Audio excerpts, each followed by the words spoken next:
Nous avons 6 semaines devant nous pour travailler un sujet qui est très connu dans la Kabbalah, mais moins connu dans le monde ouvert. Ça s'appelle la correction du membre essentiel. Hommes et femmes ont eu des fautes avec leur membre essentiel. La force la plus puissante de l'existence est le membre essentiel. On est né grâce à l'union intime. Et on va faire créer des vies grâce à l'union intime. Donc, les êtres humains, quand on parle toujours d'envie et de désir et de choses de ce genre, toujours les êtres humains se dirigent vers l'envie intime. Et c'est totalement normal. Sauf que comme dans chaque chose, nous avons le côté positif et le côté négatif. C'est comme toute chose. On mange des fois des choses qui sont bien pour la santé, des fois on mange des choses qui sont moins bien pour la santé. Des fois on a mal au ventre, donc on va faire un jeûne sans vouloir. Et des fois ça va bien et on mange 2 fois plus que ce qu'on a besoin. C'est la vie, c'est comme ça.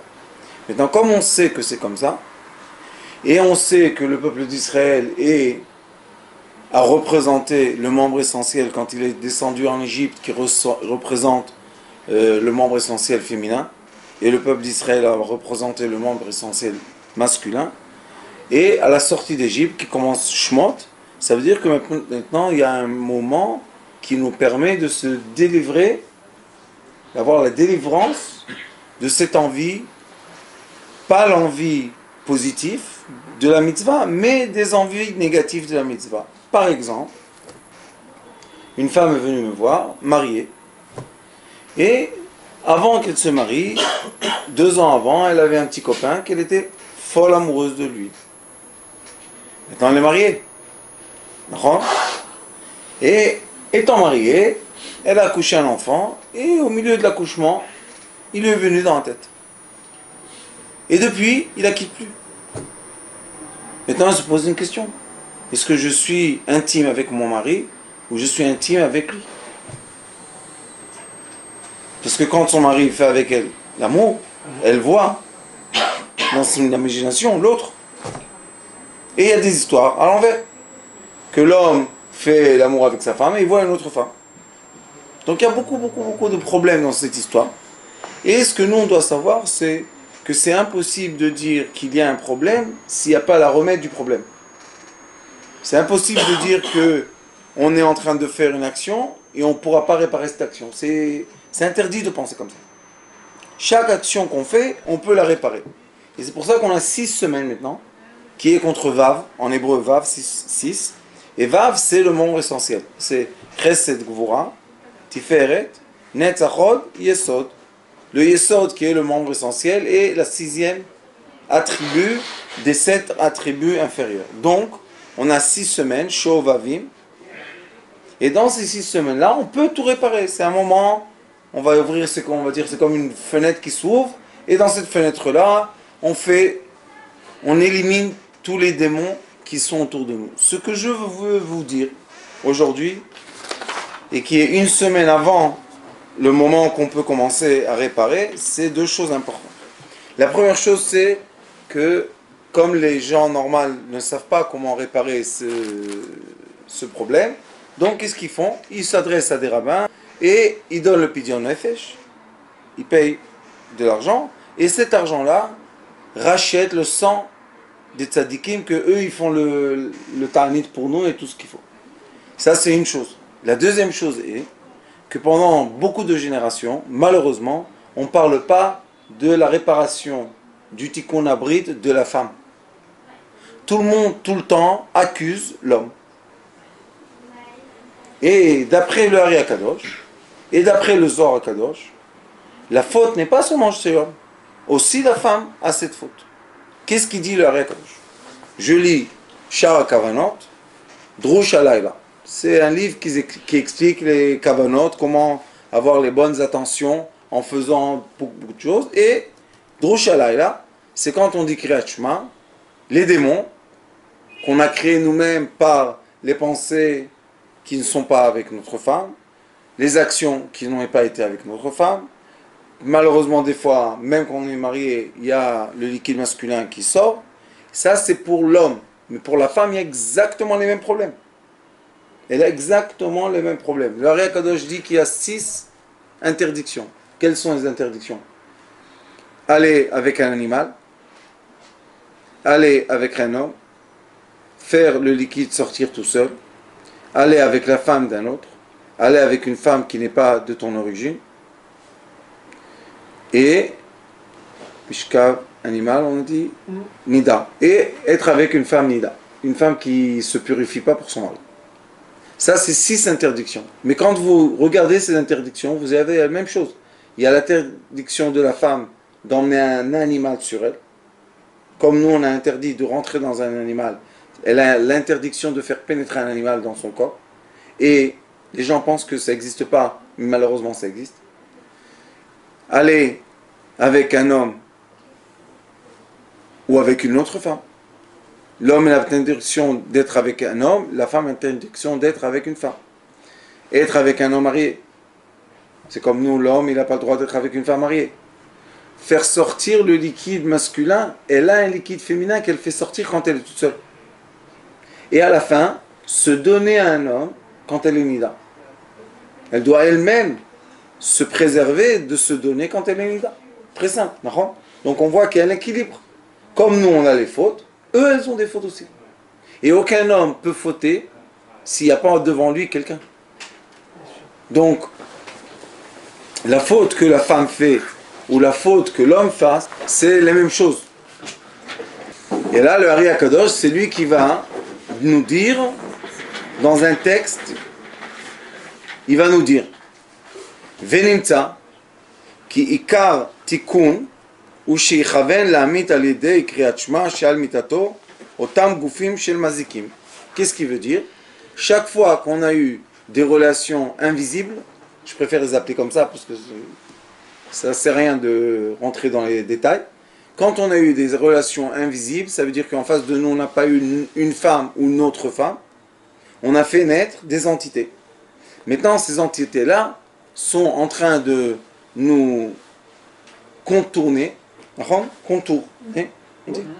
Et elles prennent l'abondance qui vient du ciel vers nous. C'est elles qui prennent première. Donc, la personne, elle attend à recevoir, je ne sais pas, un chèque de 1 million de shekels. Elle reçoit à la fin 100 000. Elle dit, hey, où l'argent? Qu'est-ce qui se passe?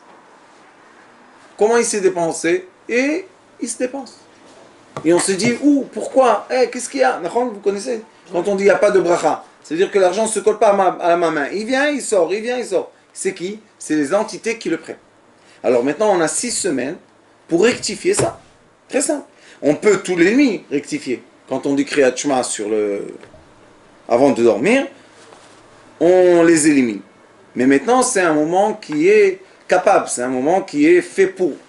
Alors il dit, Valiedeken yochal ha'ish hazeh, la'alot im nafsho otam haneshamot lemal al-kedusha letaknem b'chol laila. Le Ari Akadosh, la shita qu'il a de réparer les entités, c'est pas chas v'shalom de les allumer, parce qu'on ne peut pas annuler ce qu'on a créé. Il dit, fais rentrer de la kedusha, de la sainteté dans ton esprit, dans ta vie, les entités vont monter dans l'esprit propre. C'est comme prendre quelqu'un qui est un voyou, le transformer en tzaddik. C'est exactement la même chose. Donc les entités qu'on a fait naître, au lieu de les faire souffrir dans l'obscurité, on va leur donner de la lumière et ils vont monter à leur place céleste. C'est magnifique. Moi, je vais vous dire la vérité, j'ai reçu la sagesse de mon rave le yéménite. On travaille seulement comme ça. Même avec les gens, ceux qui me connaissent, quelqu'un vient, j'ai fait ça, ça. Je dis, ah, ça va, calme-toi. T'as inventé quelque chose? Non. Alors, qu'est-ce que tu as fait? On est comme ça, on est plus pour positiver les gens que mettre l'angoisse. Vous savez, maintenant, la Chauvaville, vous allez voir les pancartes sur les rues. Il faut faire tikkun, et les gens, ils vont mourir, et ils vont... Qu'est-ce que... Ça date depuis le début du monde. C'est nous qui va mourir maintenant? Non. Il faut tendre la main pour aider les gens à faire la réparation. Mais ce que je vous dis cette année, c'est que c'est une année qu'il faut commencer à introduire dans la tête des femmes qu'elles ont besoin eux-mêmes de rectifier ce problème. Parce qu'à quoi ça sert que l'homme rectifie et il vit avec une femme qui n'a pas rectifié? Donc les entités sont là présentes. Alors à quoi ça sert? Alors il dit, Veda, ki kmo shiyotzin mazikin elu min ha'adam hamotzi shichvat zera lebatala, et yoto beli isha, comme ces entités se créent quand l'être est avec une femme, c'est-à-dire quand l'être est sans une femme, et ça s'appelle le liquide masculin qui sort pour rien, il dit Kachaïcha, de la même façon, la femme, elle crée des entités quand elle est sans un homme. Et on voit qu'il y a l'équilibre. Quand l'homme est sans femme, il y a des problèmes. Et quand la femme est sans un homme, il y a aussi des problèmes. Où on a trouvé ça? On a trouvé ça aussi dans le Tikkun Zohar. Quand le Tikkun Zohar dit que quand la femme est libre, le mauvais penchant a la permission de l'utiliser. Et quand l'homme est libre, le mauvais penchant féminin il y a l'autorisation d'utiliser l'homme. Qu'est-ce qu'ils font? Le Hari Akadosh explique dans le livre de Shmot, Shara Psukim, il dit que la volonté des entités est de prendre des âmes. Comment ils prennent les âmes? Ils font l'amour avec l'homme physique, que c'est lui le seul qui est relié aux âmes, et ils tirent par le liquide qui sort de leur corps, ils vont tirer une âme. Et c'est leur vie. C'est leur but de leur vie. Donc nous, tous les hommes, ou toutes les femmes qui sont de chair, on est en effet une cible. Et quand on est une cible, ça veut dire qu'on a quelqu'un qui va nous tenter. C'est pour ça que là, la règle de la Torah dit, tu n'as pas le droit de voir ni des oiseaux, ni des animaux faire l'action intime ensemble. Maintenant, chacun de nous va se dire, quel est le rapport? Grave. La halakha dit, tu vas avoir peut-être envie. Maintenant, on va tous se dire, mais comment? C'est pas possible. Comment on va avoir envie? De quoi? D'un animal? La preuve est qu'il y a des êtres humains, et même il y a des, je vais pas dire des religions, mais il y a des endroits où c'est complètement permis ça. Ils font l'amour avec des animaux. C'est comme ça qu'ils vivent. C'est honteux, mais c'est la vérité. Maintenant, on se dit d'où ça vient. D'où vient l'être, l'envie d'un animal? C'est impensable, d'accord? Si la halakha, si le Shulchan Aruch te dit, tu n'as pas le droit de regarder deux animaux faire l'amour, parce que tu vas avoir envie, ça ne vient pas de nulle part, d'accord? D'où est l'origine de ça, vous savez? Le premier homme, il est écrit dans Bereshit, que le premier homme, avant d'avoir sa femme à lui, Akadosh Baruch Hu lui a donné la possibilité spirituelle de s'accoupler avec toutes les existences sur terre. Les oiseaux, les animaux, tout. Et à un point que Noach, quand il était dans l'arche, le premier oiseau qu'il a fait sortir de l'arche était le corbeau. Il lui a dit, va chercher la terre. Et quand le corbeau est revenu, il a vu que les poussins du corbeau sont blancs. Qu'est-ce qu'il a dit, tu sais? Que Noach a envoyé le corbeau féminin parce qu'il avait envie du corbeau féminin. Et le corbeau masculin, il l'a renvoyé pour avoir envie du corbeau féminin. Vous comprenez que Noach a un corbeau, c'est un peu difficile. Mais il a été jaloux. Donc il est retourné dans l'arche, il ne voulait plus sortir. Et jusqu'aujourd'hui, les poussins de corbeaux sont blancs, et seulement quand ils grandissent, ils deviennent gris et noirs. Pourquoi? C'est à cause de l'histoire très ancienne. Après, le pigeon est parti, il est revenu, il est reparti, il n'est plus revenu. Après, il a emmené la mèche de l'olivier, et Noir a compris que maintenant, la terre s'est calmée et on peut redescendre de l'arche. Ça veut dire qu'il y a eu, dans l'histoire du temps, des accouplements entre hommes et animaux. Chez les Grecs, il y a beaucoup de formes. Que par exemple, il y a un cheval avec un corps d'un homme. Il y a la sirène avec un demi-poisson, demi-femme. C'est même écrit dans le Talmud. Talmud, Masechet Yevamot, il est écrit que l'homme peut s'accoupler avec, je pense, le dauphin, le chien, et je ne m'en rappelle plus, avec un oiseau, et ça peut sortir de ça quelque chose. Donc vous voyez que l'envie de l'être existe dans ça. Et c'est pour ça qu'on interdit. Parce que quand il n'y a pas d'envie, on n'a pas besoin d'interdire. Et si la Torah l'interdit, ça veut dire qu'il y a l'envie. Et la Torah dit, comme l'homme a profité du monde, la femme a profité du mal. Si la femme, la première femme du monde a profité du mal, ça veut dire que le mal excite l'être. C'est la conclusion, d'accord? Donc si on a été créé de cette façon que l'envie physique excite l'être, ça veut dire maintenant que l'être humain doit diriger ou canaliser son envie physique vers l'être qui va profiter de ça, qui va lui emmener l'abondance, qui va lui emmener la richesse, qui va lui emmener la joie, qui va lui emmener le bonheur, qui va lui emmener des enfants. Mais s'il profite de l'être entité invisible, il n'aura pas ni l'argent, ni la joie, ni les enfants, puisque c'est invisible. Au contraire, les entités invisibles, eux, elles veulent voler l'âme. Et c'est très mauvais de faire sortir le liquide masculin où il ne faut pas. Même des fois, je dis aux gens que s'ils n'ont aucune autre façon, et ils sont par exemple célibataires ou je ne sais pas quoi, il est écrit qu'on peut aller dans une autre ville, habillé en noir, et faire ce qu'on doit faire. Mais il ne faut pas oublier que le liquide n'a pas le droit d'être dehors.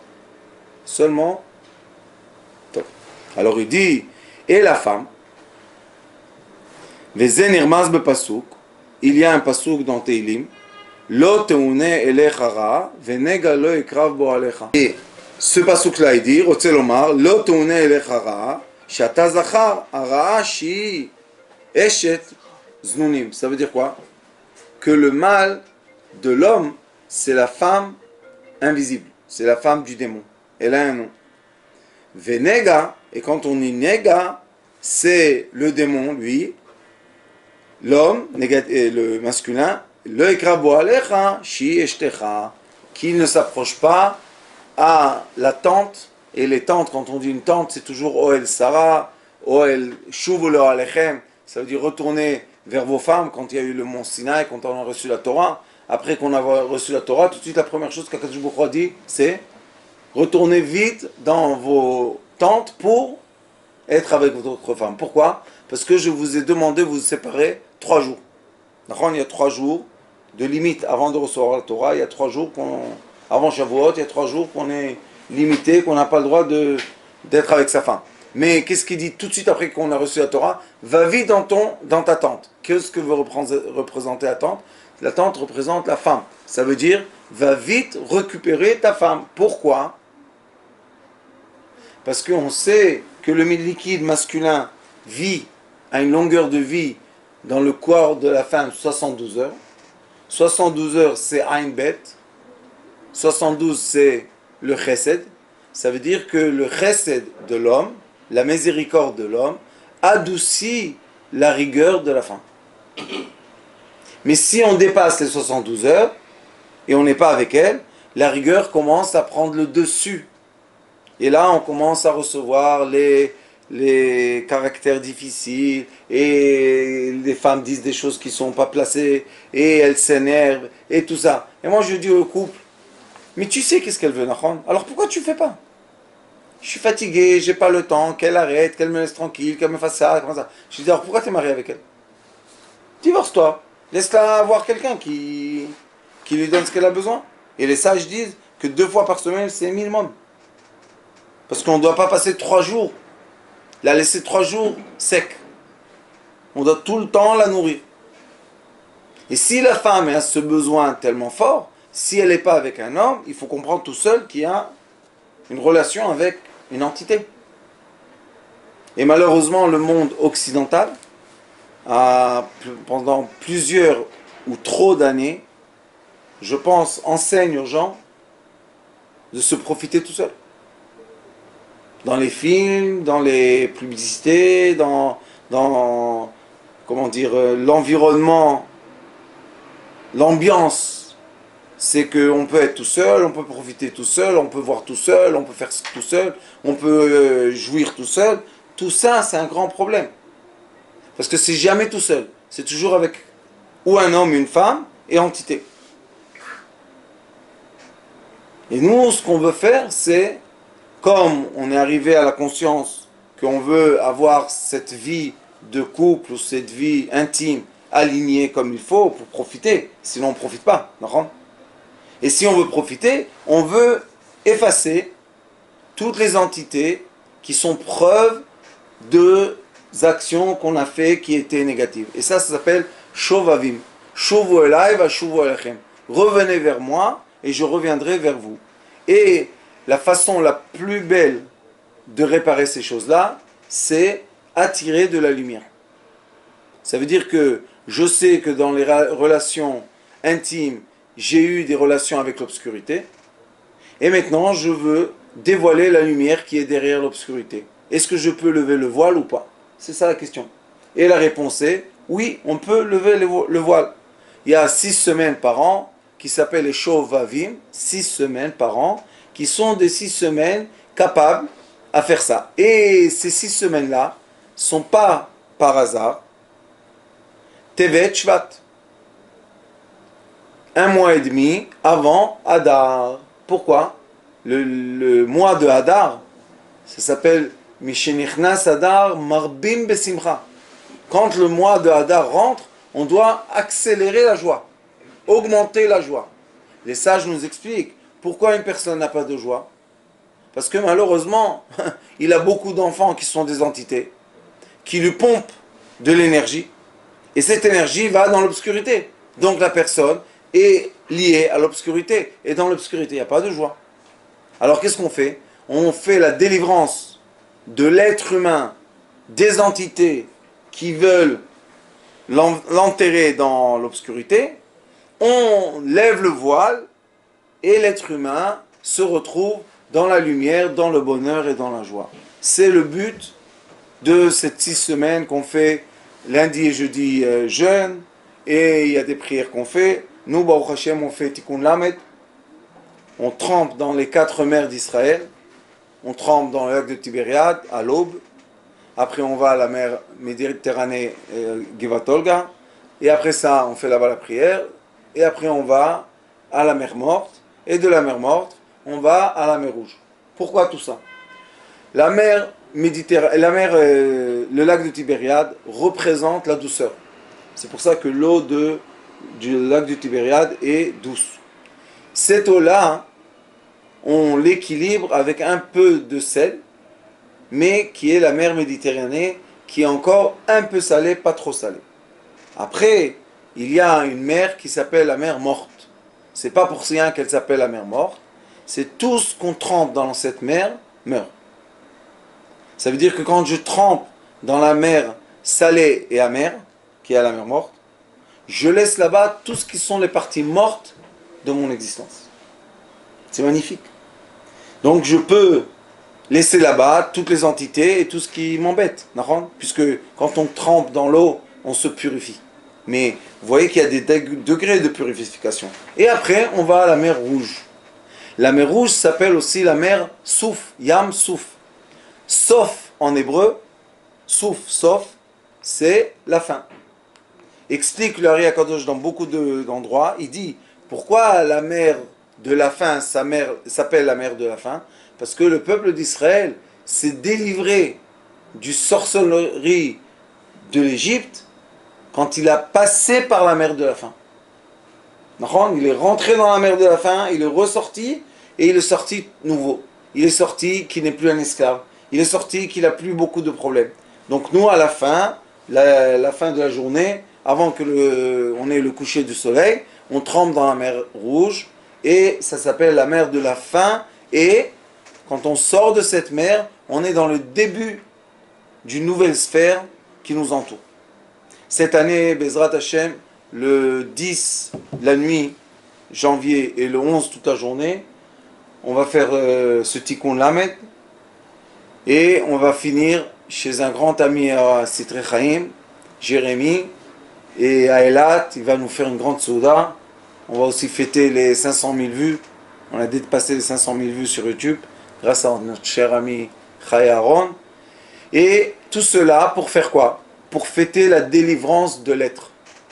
il est délivré de quoi? Il va se permettre l'accès à une nouvelle sphère, que dans cette nouvelle sphère qu'il va vivre, il n'y a plus les entités qui lui prennent son abondance, qui prennent son temps, qui prennent sa pensée. Vous savez que quand un homme ou une femme rentre dans leur tête une onde d'envie physique vers quelqu'un, c'est très très difficile. C'est très difficile. Les gens perdent le nord. Ils ne savent plus qu'est-ce qu'ils font. Ils vont comme des aveugles vers cette direction. Ils ne savent pas qu'est-ce qu'ils font. Pourquoi tu vas comme ça? Je l'aime, j'ai envie, je la veux.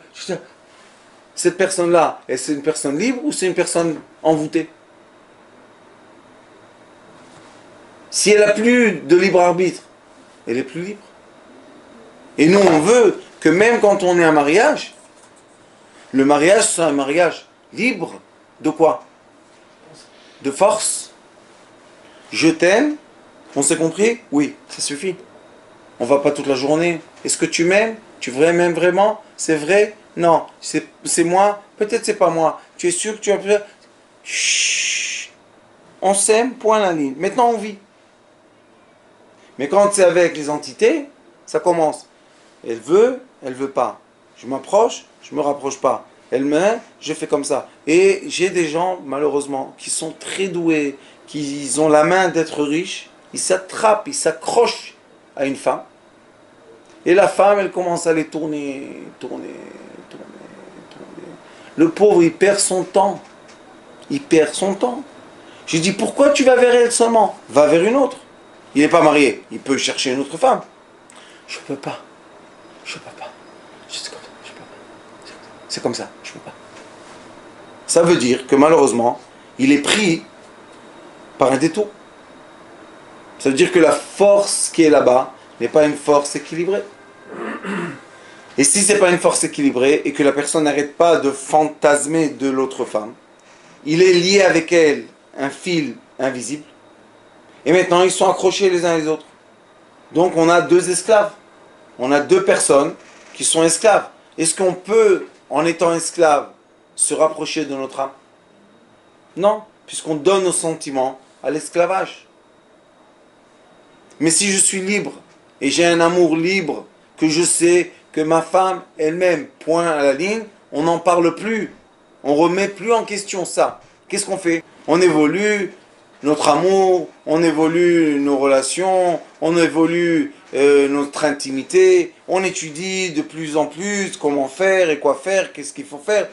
Baruch Hashem, ça veut dire qu'il y a une bonne relation, qu'il y a une relation de vie.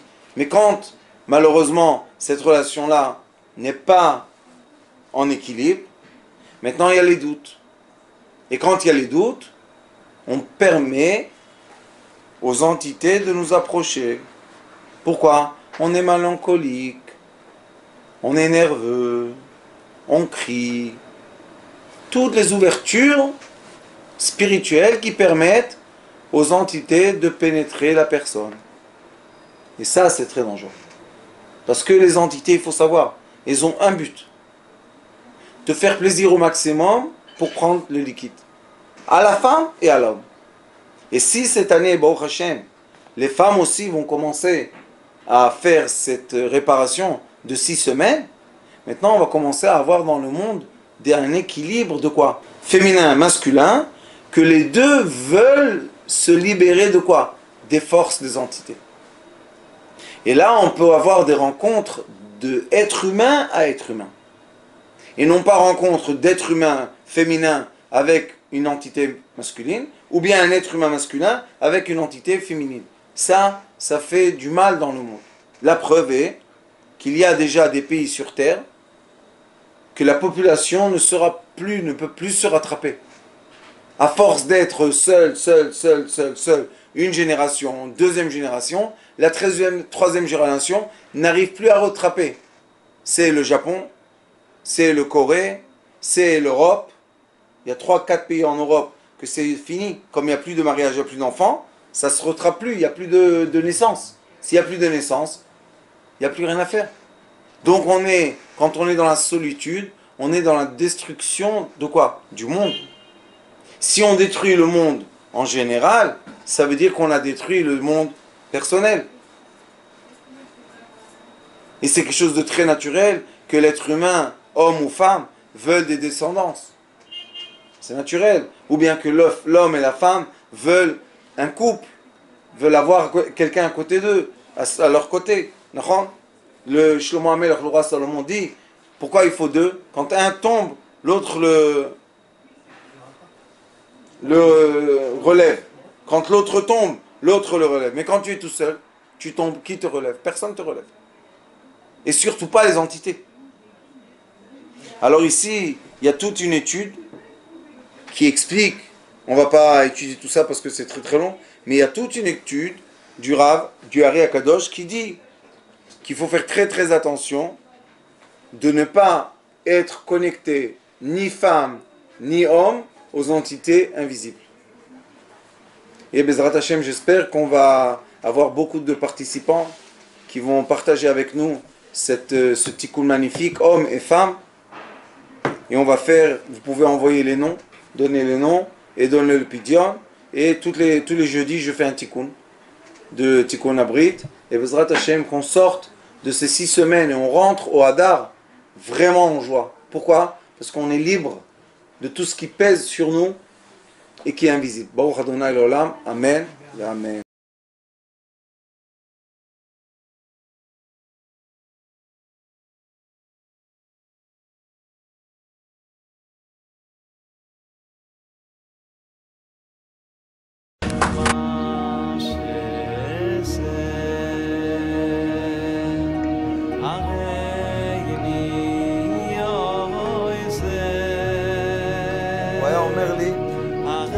בבית שלי יש מלאכים, לא רוצה לצאת מהבית.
Hare